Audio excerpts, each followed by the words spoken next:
Hey, Big Brains listeners. There's another podcast that I think you'd want to know about. It's called Seen on Radio, and the show has received a lot of acclaim, including a Peabody Award nomination for its deep and engaging dives into the history and very structure of American society. Seen on Radio's two recent documentary series, Seeing White and Men, have explored racism and sexism in eye-opening ways. Check out Seen on Radio, that's SCENE on Radio, from the Center for Documentary Studies at Duke University and PRX. Hidden away in the basement of a building at the University of Chicago sits one of the largest collections of Niger heritage in the world. And the person in charge of caring for it? Professor Paul Sereno. Basically, my life story is one of chance and circumstance. The slightest step to another direction might have led me down a different road. When you first meet the paleontologist, it's hard not to make comparisons to another famous University of Chicagoan, Dr. Indiana Jones. Forget any ideas you got about lost cities, exotic travel, and digging up the world. We do not follow maps to buried treasure, and X never, ever marks the spot. Sereno wears a heavy leather jacket that covers a ruffled and unbuttoned collared shirt. He even puts on a cowboy hat on occasion. And just like that iconic movie character, Sereno has spent his career digging up and studying the lost history of our world, with a main focus on dinosaurs. Darwin was the first to actually sketch a tree as the graphical image of how life evolves. And what I wanted to do was paint the twigs and branches of that tree in more detail than anyone had ever done for dinosaurs. Sereno has traveled all over the world hunting down dinosaur fossils, but his greatest find in the African country of Niger at a place called Goboro was one of his most surprising discoveries. It concerned the bones of a different animal entirely, humans. What does the word discovery mean? Does it mean finding something that you expected? I don't think so. I would classify Goboro as one of my classic discoveries. One of Sereno's favorite quotes is that paleontology is an adventure with a purpose. If Goboro is his greatest adventure, his next project might be his greatest purpose. When I dug up those skeletons, I made an agreement with them. I am not going to let you get destroyed. And if I have no place to bring anything back to, they're going to stay here. But they don't belong here. Right. They belong there. So then I have to find a home for them. From the University of Chicago, this is Big Brains, a podcast about the stories behind the pivotal research and pioneering breakthroughs reshaping our world. On this episode, Paul Sereno and the deeper purpose of paleontology. I'm your host, Paul Rand.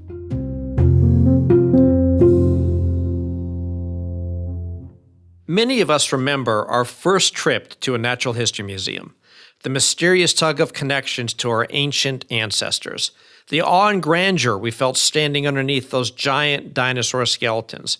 But for Paul Sereno, his first trip to a natural history museum would completely change his life, because he wasn't always going to be a paleontologist. I found myself in art. I was going to be a studio artist. But there was something else going on that was very deep-seated that I have to say, in hindsight, I was attracted to primitive art. I was attracted to it. My style gravitated toward it. It was almost as if I wanted to paint on rock, which it looked like. I had a big portfolio. Everyone thought I was an artist, but I had a secret life. I was actually a biology major. I hadn't completely committed myself to the studio at the time that I followed my brother in his jaunts to visit graduate schools and walked in the American Museum of Natural History in New York, whereupon I was completely consumed.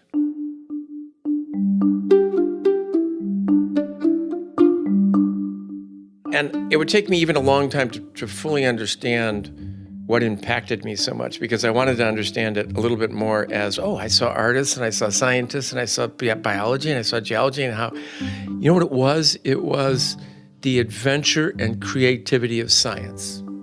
It wasn't a dry love of fossils. No. I really saw something that was just so tangibly exciting. I could not do anything else but this. I had to be a part of this. So Sereno put down the art supplies and picked up paleontology. He would get his master's at Columbia University in conjunction with the American Museum of Natural History. the same museum that inspired him to enter the field. But as it became time to enter his PhD program, he started having second thoughts. I had a crisis. I couldn't connect it to anything real. I remember sitting in the turret looking across Central Park. Diana Ross had just finished a concert there. There was mayhem. People were running around. The police were running around. And I thought, I could study fossils for the rest of my life, and what difference would it make? I can't lead a life like that. I said I got to study something more relevant. But before I could really accomplish that, I designed the most adventuresome dissertation that took me around the world. Around the world in 8 months. Okay. I left for China. China was just opening up. We didn't even recognize Outer Mongolia. I was the first American scientist to get into Outer Mongolia, the first scientist to get back to Roy Chapman Andrews' beds. I fell to my knees and felt the red sand. Got on the Trans-Siberian, spent a month in then the Soviet Union's Moscow and Leningrad. Came through the wall. I shot 500 rolls of film. I shot people. I shot fossils. And I realized that this is something that people care about. They care about their own history. They care about their deeper history. They care about the fossils in the hills by them. You see, people, they want to be proud and they want to dream. This is why there's so many museums. It's continuing. Our field is alive. That journey showed Sereno that paleontology and archaeology really were adventures with a purpose. Understanding our heritage and where we come from shapes our relationship to the world and ourselves. It connects our story to the grand story of humanity and our planet. And Sereno has discovered some massively important chapters of that story. Do you remember, what was your first discovery, and what did that feel like when you finally did something on your own and you discovered your first fossil? It was exhilarating to the point of, just causing me to break down. Although I had traveled the world, I had never led an expedition. And like so much of science and the intellectual adventure at universities and elsewhere, there's no courses in what you actually really need to do. There's no expedition 101. Okay. How do you lead an expedition to another country that speaks a different language and there's no vehicles and, this you have to learn on your own. If I was going to study dinosaurs, and I wasn't wedded to dinosaurs, I'd gotten to like them at the American Museum, but I wasn't wedded to them.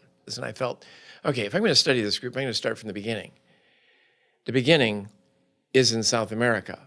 Fossils found by a very famous paleontologist, a father figure in our field, Romer, who used to be here. He started his career here at the Walker Museum. I decided I would walk in his footsteps. I'd go back to this Valley of the Moon, this gorgeous valley that I had never seen. And that's where? In the foothills of the Andes in Argentina, northwest Argentina. And if he found fragments 35 years ago, maybe I could find more. When I arrived, the senior Argentine scientist led me into the field and connected me with what would then be some students who didn't speak any English. Yep. And when he left us 2 days later to do our field work 300 miles into the wild, he gave the sign of a cross to one of his students, and he said, "May God be with you." He didn't think we'd survive. But it was sort of how it happened, and I've had half a dozen instances of this on different continents at different times with incalculably improbable, spectacular discoveries. Like you say you're going to find something. And you go find it. And you find it. Or it finds you, however it happens. And this was one of them, because we had gone down this valley. We had no aerial photographs. We were understaffed. We were under-equipped in every possible way, but we were determined. And it was a very complex badlands. And I went at the end of one day when we were preparing to move further down the valley, this valley of 75 miles, searching for, the Shangri-La dinosaur. And I came to a ridge top and I didn't see any footprints on the other side. And I saw this little pocket. And it bothered me. Sun was setting. We moved the camp. Then came a Sunday. We had worked every single day since we arrived. And I said, listen, I don't know, there's a Bermuda Triangle back there. I'll take whoever's willing on our first day off.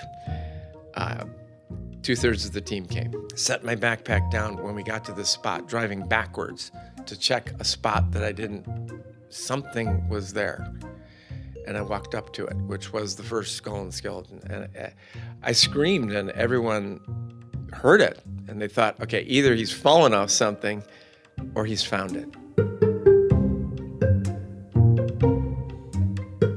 It was the skull of Herrerasaurus. It ended up gracing the cover of Discover magazine. And it was What year was that? the first skull of an early dinosaur found. 1988. We would later find an ash bed nearby and date it. We now know it to be 232 million years old. It had come to the surface after 250 million years, had eroded down to the top of the skull so that I could find it. Isn't that and crazy? know instantly What it was. I had found the first dinosaur And that was skull. your big first find. Yeah, we had done it. We had pulled it off. The Herrerasaurus would be the first in a long line of big discoveries. But Sereno's most unexpected find wouldn't be a dinosaur at all, but something even more mysterious. That's coming up after the break. Capitalism is the engine of prosperity. Actually, it sows the seeds of its own demise. Could both be right? I'm Kate Waldock from Georgetown University. And I'm Luigi Zingales from the University of Chicago. We're the hosts of Capital Isn't, a podcast about what's working in capitalism today. And most importantly, what isn't. We're going to share this sort of irreverent banter you'd hear between economists at a bar. That is, if economists were to go to a bar. Subscribe to Capital Isn't. You can find us wherever you get your podcasts. In the early 1990s, Sereno started making trips into the Sahara. That is a place I wanted to experience. I wanted to cross it once in my life. It was, in fact, the least explored continent, the least explored desert, the least explored place on land for fossils on the face of the planet. Wow. And that's what sent me there. It was during one of his journeys across the desert in the year 2000 that Sereno and his team spotted something odd out in the sands. Because archaeologists are very surprised when I meet them. Why did you stop to take even notice? You know, most people would have just stepped over, I'm out here for dinosaurs and supercrocs. And that's true. And when you go back and you look at the game-changing discoveries that were made, it's often by people who were looking for something else. And they found something. Yeah. And they're smart And it enough to bugged recognize them. it. Yeah, isn't that something? When I said I'm going to find that early dinosaur, my first one, where Romer had found the back end, I'm going to find the front end. I predicted it, I walked into the valley and I found it. That's less of a discovery.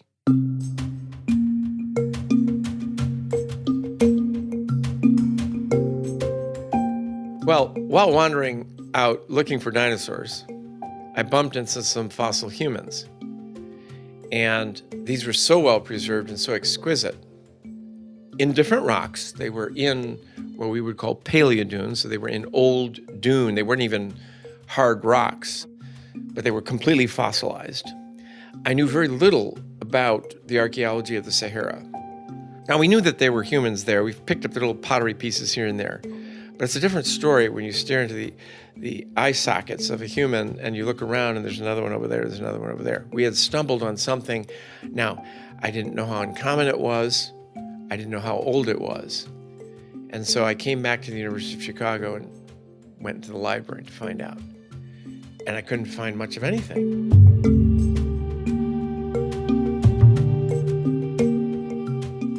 I would go back across this site, then we realized how big it was. We stopped counting at 230 skeletons. And it was an enormous site. At that point, I wanted to collect enough to interest archaeologists. So this is a burial site, you're assuming? Some kind of a bizarre site that had just hundreds of burials. Yeah, it was a graveyard, it was a burial, it was a long-term living site, but how long? There was nothing like it in the archaeological record. When we came back 3 years later, we looked at a photograph we had taken. We realized a skull that I had looked into the sockets of was pulled apart. It was being weathered. Time was ticking.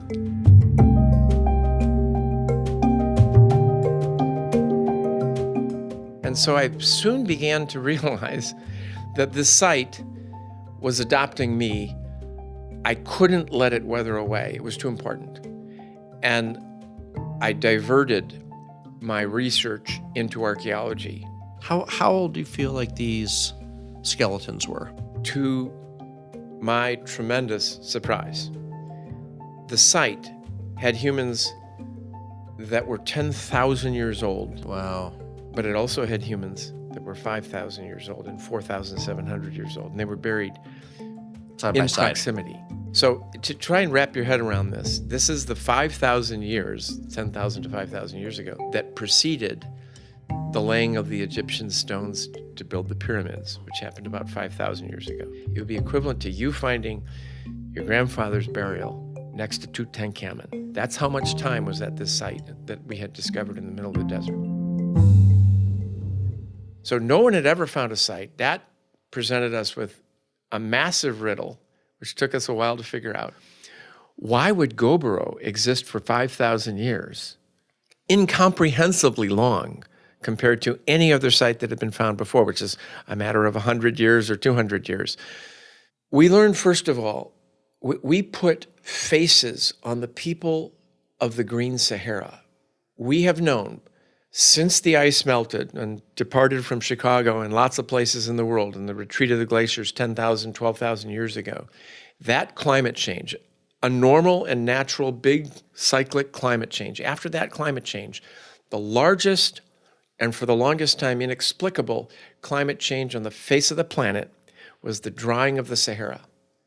It was, for the first 5,000 of those last 10,000 years, an oasis paradise.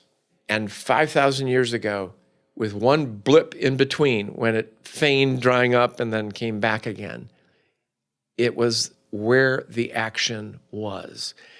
The Nile Delta was too wet. It was flooding all the time. The monsoons were coming across the Indian Ocean, charging north several hundred miles for reasons the climate modelers have only now been able to understand. And it pulled back. And when it pulled back, it left the world's largest desert, which is expanding to this day. Then we have wayfarers that are coming through. The last one I'm going to excavate in a month or two. And later this year, we found him at the very end of our field season. He was a wayfarer. You often don't get burials of these people, but we managed to get one. What's a wayfarer? A wayfarer is somebody who was coming through the Gobero area, but unable really to settle there because there wasn't enough water, enough resources. And they became then the wayfarers, the nomads that they are today. But when you have a graveyard, those are not nomads. They're living there. A graveyard is one of a half a dozen signposts of stability in your habitation, in your society. There was a subtle but very long, hundreds-mile long fault in the dinosaur rock that underlay that site that created a log jam of rock, and the groundwater was pooling against it. And so no matter what happened with regard to rainfall, there was always water at Gobero. And water is life. That's a phrase in the Sahara. That solved the riddle of why these people always were there. When you're digging up dinosaurs or other things, and then you find human bones, is it a different reaction, a different feeling? Very much so. Yeah, what is the difference? Digging up a dinosaur, the more bizarre, the weirder, the better. The bigger, the smaller, it's got a giant sail. There's a detachment. You're just so excited that while some people might shudder because it's so big and terrific and terrible or exotic, we delight in that kind of thing. Yep. When you're digging up a human, you're digging up your history. This is the history of your species. And I'll never forget digging up my first human, and I'm coming to grips with this, looking at the skull, and the hair raised on my back a little bit. It was that this is my story. Yeah. And how thrilling to dig up a piece of that story. Mm-hmm. I collected the most preserved, the most articulated, manipulated, posed burial in prehistory. It was two children and a woman holding hands. I remember I made a little note, possible triple burial, because I saw three heads coming to the ground. They were suspiciously close, and it was. And I remember digging this up and thinking it was an emotional, we had people literally in tears looking at this, these kids, holding hands with this woman facing them.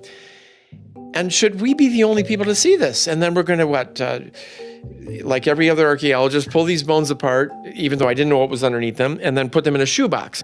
And we'll have a great photograph in National Geographic magazine. I couldn't do that. Sereno was brought back to that crisis at the beginning of his career. If paleontology is an adventure with a purpose, what purpose would all this history and heritage serve sitting in his lab? So he decided to do something about it. That's coming up after the break.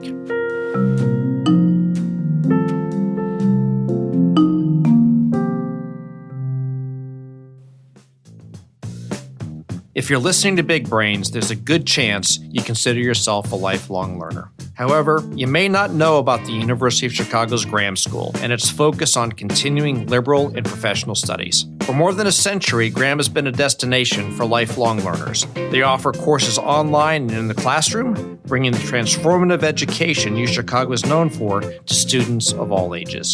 To learn more about the courses, certificates, and degrees, visit graham.uchicago.edu. After years of collecting artifacts from Africa, Sereno was in a crisis about what to do with his discoveries. You know, you work in a place for 25 years. You cross the desert, you fall in love with the people, with the landscape. When I dug up those skeletons, I made an agreement with them. I am not going to let you get destroyed. And if I have no place to bring anything back to, they're going to stay here. But they don't belong here. Right. They belong there. So then I have to find a home for them. Home for these buried people was the country in which they were discovered, Niger. One of the world's poorest nations. Okay. Yet one of the world's most hopeful nations, especially today. This was the nation, we think about our Mexican-U.S. border. This was the nation at the center of the migration route from all of West Africa through the center of the Sahara to Europe. They're a country that's largely desertified, and yet they're a country with resources, including water and oil and the two greatest uranium mines. They're a country that's struggling with their population. They're a small country by most standards. Most of it is located along the river in the south of the country. You're surrounded by countries that actually are less stable than this particularly poor country with good relations with Europe and North America. The buried people of Goboro are the ancient history of that country. Being connected to and understanding your history is a fundamental part of being human. But the people of Niger have been separated from that history for a long time. And Sereno's seen firsthand what it means to them to be reconnected to that heritage when he's given tours of his lab. I have seen grown men in tears. I have seen an ambassador tell me to my face after coming through my lab, I think I understood Niger for the first time today. Niger's ambassador to the United States. Ditto for the president's daughter. She was so excited. This is something for them to celebrate. This is World Heritage. It has left them breathless when they see the beauty, the extent. I have taken off the continent of Africa more fossil humans and more dinosaurs, approximately 100 tons, than all other Western people combined. Wow, 100 tons. But I did that because I feel and felt that, of course, I'm going to bring these people and these dinosaurs back. It's your patrimony. Right. But there has to be a place to put them, and currently there isn't. There are no cultural museums in all of Niger, and Sereno says he wants to help change that. And in the backyard of the people where I made all of these discoveries, these nomads who shepherded me, who protected me, who gave me the understanding of the desert. Yep. What do you want? Well, if you can imagine this, there is a place as big as North America, as big as the United States, called the Sahara, that has cultures that go back millennia, whose crossroads is Agadez, and there's not one cultural institution for their language, written and spoken, music, traditions, or even their dinosaurs and humans, because they want those too. And so I felt, we're going to create that. Wow. And where will it be? It's going to be in Agadez. This is the salt trades hub. This is the crossroads of the Sahara. And then down in the capital, I'm going to build a museum, like the likes of which people haven't seen. And this is not to build institutions modeled on others. These are cutting edge. And so the cultural institution is going to be built symbolically, like an oasis surrounded by water, with an orientation to the desert. You walk back into the green Sahara and then back further into deep time to see the dinosaurs. And it would orient you and the tourists of the future, because there will be a better time for this country. And the pavilion in the Capitol, I want it to be the first near or zero energy natural history museum in the world.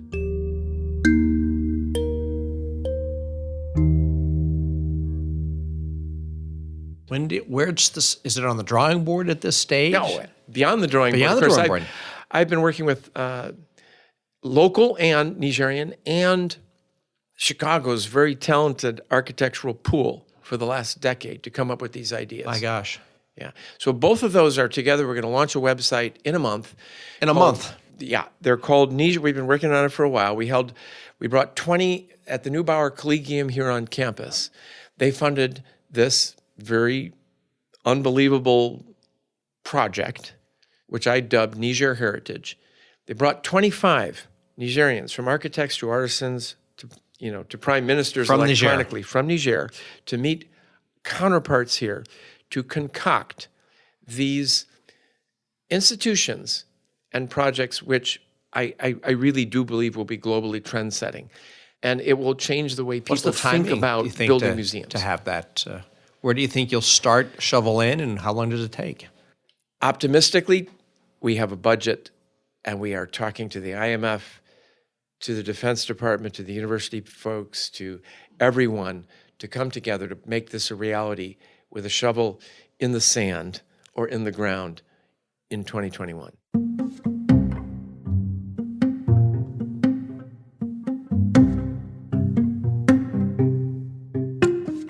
Big Brains is a production of the UChicago podcast network. If you like what you heard, please give us a review and a rating. Our show is hosted by Paul M. Rand and produced by me, Matt Hodap. Thanks for listening.